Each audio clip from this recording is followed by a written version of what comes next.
Olá, amados irmãos, sejam bem-vindos a mais uma conversa, a mais uma aprendizagem.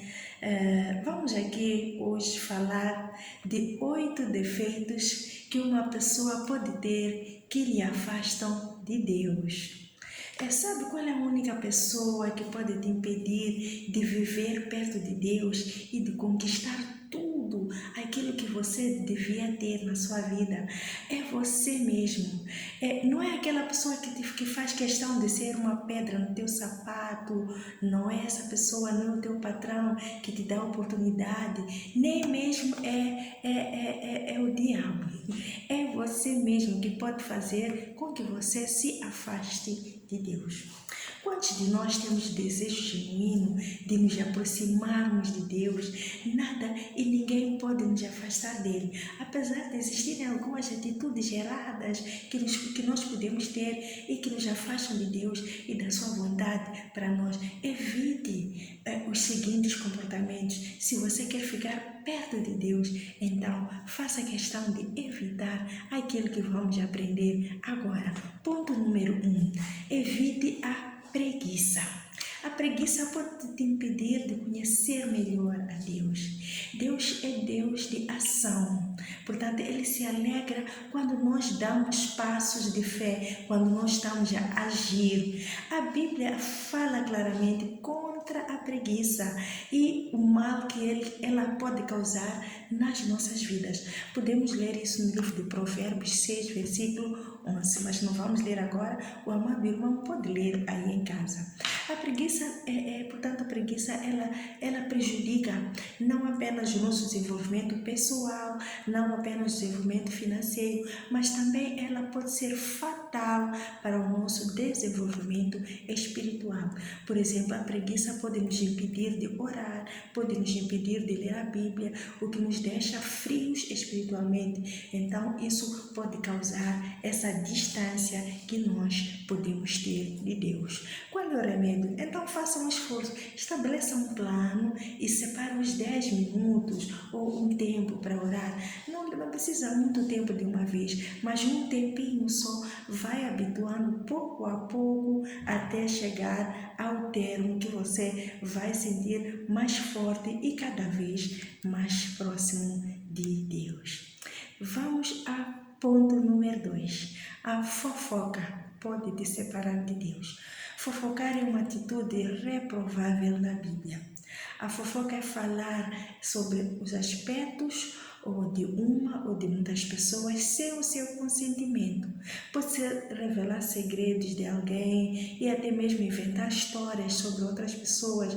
Essa atitude normalmente cria discórdias, cria desunião entre as pessoas e isso é pecado perante Deus. Por esse motivo a Bíblia nos adverte a não fofocar.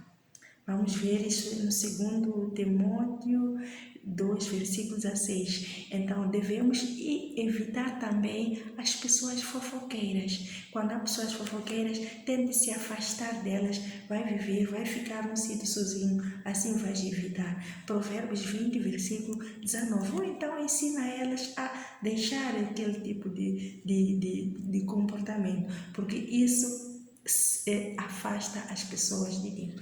Mesmo que uma pessoa esteja cometendo erro, falar sobre ela nas costas, né? Falar nas costas dela contra as pessoas, não vai ajudar a ela nessa situação. Portanto, Deus conhece a intenção do nosso coração. Se quisermos realmente ajudar, então vamos falar diretamente com a pessoa ou então simplesmente orar por ela, não é? É o melhor caminho. Vamos orar. Se não conseguimos falar, nos expressar, então vamos orar por ela. Então, se as nossas palavras não servem para edificar, vale a pena calar, não é? Vale a pena ficar no nosso cantinho e nos calar. Vamos ler Efésios 4, versículo 29. Vamos ao terceiro aspecto que nos afasta de Deus, a inveja. Aqui temos uma coisa muito difícil. A inveja nos impede de viver melhor de Deus nas nossas vidas, amados. A inveja é uma das obras da carne que estão descritas lá no livro de Gálatas 5, 21. O que significa que é um pecado podemos viver perto de Deus. Ter inveja de alguém é querer ter algo que não é nosso. E isso muitas vezes causa sentimento de desgosto quando alguém é bem-sucedido em uma determinada área. Então nós ficamos com inveja, ela superou, por que não eu? Por que aquela assim, eu não? Então isso cria inveja. A inveja não é boa. Como é que nós vamos combater a inveja? É através do contentamento. Nós vamos ficar satisfeitos com aquilo que nós temos. Filipenses 4,12 diz assim: sei o que é passar necessidade. Essas são as palavras do apóstolo Paulo. Diz: eu sei o que é passar necessidade, o que é ter fartura. Aprendi o segredo de viver contente em tudo e em qualquer situação. Então, viva assim. Devemos dar graças a Deus em todas as circunstâncias, com aquilo que nós temos. Só temos uma cadeira em casa, dá graças a Deus a quem não tem. Só temos uma cama, mas os outros têm 4 bem arrumadas, dá graças a Deus a quem dorme na esteira. Só tenho uma esteira, dá graças a Deus a quem só tem saco. Eu nem saco tenho, dá graças a Deus. Contentemos com aquilo que nós temos. Não vamos cobiçar as conquistas dos outros. Isso não significa que você não pode lutar, tentar melhorar as suas condições da sua vida. Mas não, você deve aprender a glorificar a Deus. A estrada está assim, porque Deus quer que você aprenda a lhe glorificar.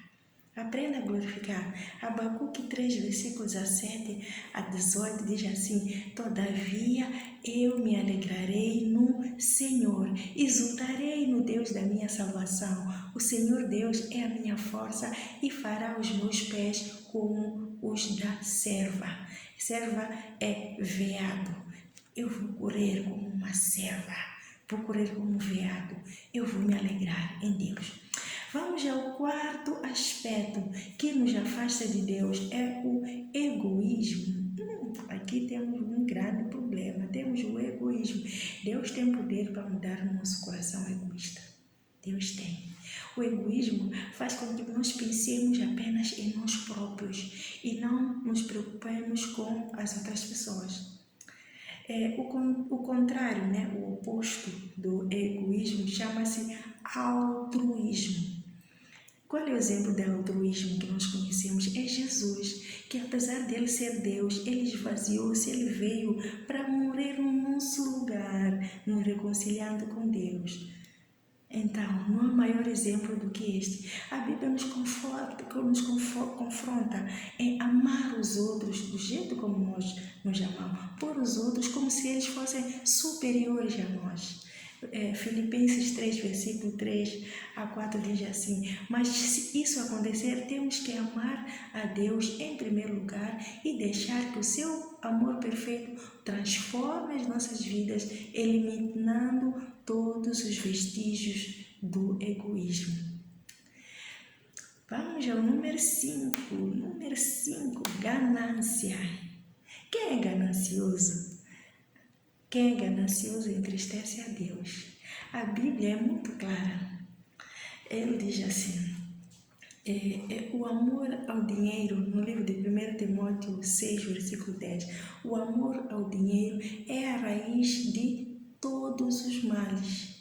Algumas pessoas interpretam erradamente essa passagem dizendo que o dinheiro é a raiz de todos os males. Não. O amor ao dinheiro, quando nós amamos mais ao dinheiro. A Bíblia fala de vários homens que eram ricos, mas que eram prósperos também, que amavam a Deus. Temos exemplo de Jó, temos exemplo de Abraão, temos exemplo de... são muitos, São muitos, o próprio Davi. Então, quando nós amamos o dinheiro, Deus perde a importância nas nossas vidas. Quando nós amamos mais o dinheiro, fazemos o que? Deus perde a importância. Algumas das maiores atrocidades cometidas neste mundo são cometidas por causa do amor ao dinheiro. Os ladrões existem porque amam mais o que? O dinheiro. Os bandidos, os não sei o que, todos eles fazem isso. Mesmo algumas mulheres que destroem o lar das outras, às vezes é por causa do dinheiro. Então, o amor ao dinheiro é que é a raiz. Ame a Deus acima de todas as coisas e não deixe o dinheiro controlar a sua vida. E sentimentos dessa forma, você deve estar mais próximo de Deus, deve tirar esses sentimentos que aparecem por causa disso. Vamos ao ponto número 6. A ira descontrolada. A ira descontrolada e prolongada não vem de Deus. Um momento de descontrole e ira pode ser suficiente para destruir vidas e a sua e das outras pessoas. A ira em si não é pecado. A ira, há uma parte em Efésios 4, versículo 26, diz que quando vocês ficarem irados, quer dizer que nós podemos estar irados, mas não devemos pecar por causa disso. Apaziguem a vossa ira, acalmem, abaixem a vossa ira antes que o sol se ponha. O que quer dizer? Antes de anoitecer. Se começou de manhã a ficar irado, não vai até a tarde. Se começou à tarde, não vai até a noite. E irai-vos, mas não pequeis pouco tempo e peça perdão a Deus. Não deixem a ira vos controlar, porque se a ira vos controlar, vocês vão dar lugar ao capeta, Satanás. Nos momentos da nossa vida em que o normal hoje em dia é irarmos com alguma situação, temos tantas coisas que geralmente nos fazem irar. Até Jesus até ficou irado, lembram? Quando as pessoas estavam a vender no templo, ele ficou irado, porque estavam fazendo negócio na casa do pai dele. Portanto, o grande problema é quando a ira vem de forma prolongada e descontrolada. Quando a ira controla a nossa vida, nos afastamos de Deus. Então, o que é necessário? É a mansidão. Uma pessoa mansa não se ira com facilidade, não leva muito tempo. Uma pessoa mansa ira, sim, mas ela depois aplaca a sua ira e continua a amar. A palavra de Deus manda que sejamos pacificadores e mansos com todas as pessoas. Vamos lá ver Tito 3, versículo 2. Ele diz assim: que a ninguém infame, nem sejam contenciosos, mas modestos, mostrando toda a mansidão com todos os homens. Amém. Agora vem aquilo que nos afasta de Deus, muito mais nos dias de hoje. A imoralidade sexual. Quem pratica a imoralidade sexual se afasta de Deus. O nosso corpo, este nosso corpo, este meu corpo, é templo, é igreja, é onde vive Deus, o Espírito Santo. Ele vive aqui. Quando eu chamo, enche-me de Espírito, é para ele viver aonde? É vir à minha volta. Não, ele entra aqui dentro de mim. Ele vive em mim. O Espírito Santo deve viver em mim. Então, se eu ando a praticar a imoralidade sexual, quer dizer que estou a pecar contra o meu templo, estou a pintar o meu templo de coisas feias. Então, 1 Coríntios 6, 18 a 19 diz: fugir da fornicação. Todo pecado que é cometido fora do corpo, fora do corpo. Mas aquele que fornica, ele peca contra o templo do Espírito Santo. Ele diz: vocês não sabem que vós não sois de vós mesmos, vocês não são de vocês. Vocês pensam que são de vocês. Eu faço aquilo que eu bem entender, porque o corpo é meu. Deus está a provar aqui que o corpo não é seu, é do Espírito Santo. Você não é de você, você pertence ao Espírito Santo. No dia que você morrer, Deus vai cobrar daquilo que estás a fazer com esse teu corpo aí. Porque o corpo do Espírito Santo é templo dele, é onde ele vive. Tenham atenção. A imoralidade sexual consiste em pecados sexuais. O sexo não é uma coisa má, mas ele foi feito para ser dentro do casamento. Se é cometido fora do casamento, chama-se fornicação, é pecado, é prostituição, e por aí fora. Então, chama-se imoralidade sexual e é pecado. Como é que nós vencemos a imoralidade sexual? Enchendo-nos do Espírito Santo. O Espírito Santo vai nos criar, vai nos dar domínio próprio. nós vamos nos dominar. Quando vemos um homem, nós vamos nos segurar. Se vemos uma mulher, nós vamos nos segurar. Vamos dizer que não. Este é o templo do Espírito Santo, onde deve viver Deus. Última e bem dada, idolatria. A Bíblia contém a idolatria. Muitas pessoas não entendem o conceito da idolatria, dizendo que a idolatria é um ato de adorar imagem, de adorar estátua. Não é só isso. Quando nós amamos mais os nossos pais, amamos mais as nossas mães, amamos mais o dinheiro, amamos mais qualquer coisa que seja marido, esposa, filho, pastor, igreja, nós amamos mais e estamos a levar o lugar que devia ser de Deus por essas pessoas. A pessoa até prefere muitas vezes fazer a vontade dessas pessoas, dessas coisas, do que a vontade de Deus. Quando Deus manda ir à igreja, manda orar, a pessoa prefere dizer não, tem que ir ver minha mãe, tem que ir ver meu pai. Quer dizer, você está por no lugar de Deus aquilo que não devia ser. Chama-se idolatria. Lembram de Lucas 9, versículo 59, quando Jesus disse a um homem, vem e segue-me, ou segue-me.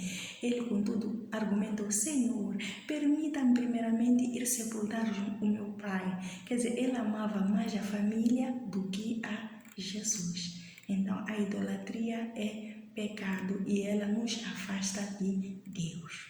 Então, depois de teres visto esses defeitos todos, será que algum deles faz parte da tua vida? Se for, então ore e peça a Deus para sondar o seu coração e te ajudar. Então vamos fazer esta pequena oração.